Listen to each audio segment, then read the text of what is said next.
আমি একজন স্ত্রী, আমি মিউচুয়াল করার তো চেষ্টা করবো, তাই না? কিন্তু লাস্ট পর্যন্ত দেখছি আর পারছি না। আপনি কি সেই মেয়েটাকে মেসেজ দিয়েছিলেন আপনি আমার সামনে? সেই মেয়ের সাথে আমার কন্টিনিউ কথা হয়েছে। সেই মেয়ের একটাই কথা, সে তার উপরে দুর্বল হয়ে পড়েছে, তাকে ভালোবাসে। একজন স্ত্রী হিসেবে আমার এগুলো শুনতে হয়েছে। আচ্ছা আপু, একটা প্রশ্ন, সেটা হচ্ছে আপনার কোনো সন্তান আছে?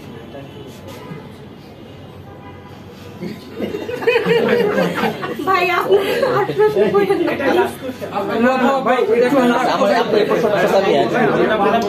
আচ্ছা রিয়াপু, একটা প্রশ্ন, একটা গুরুত্বপূর্ণ প্রশ্ন, সেটা হচ্ছে আপনি যেহেতু জানেন 8 মাস যাবৎ হিরো আলম ভাই একটা পরকীয়ার সাথে জড়িত আছে এবং এই সম্পর্ককে কেন্দ্র করে আপনাদের সম্পর্কে ফাটল তৈরি হচ্ছে, এখন আপনি অভিযোগটা করেছেন, অভিযোগ আসলে কতটুকু সত্য এটা আমরা বিশ্বাস করতে পারছি না যতক্ষণ পর্যন্ত প্রমাণ পাই।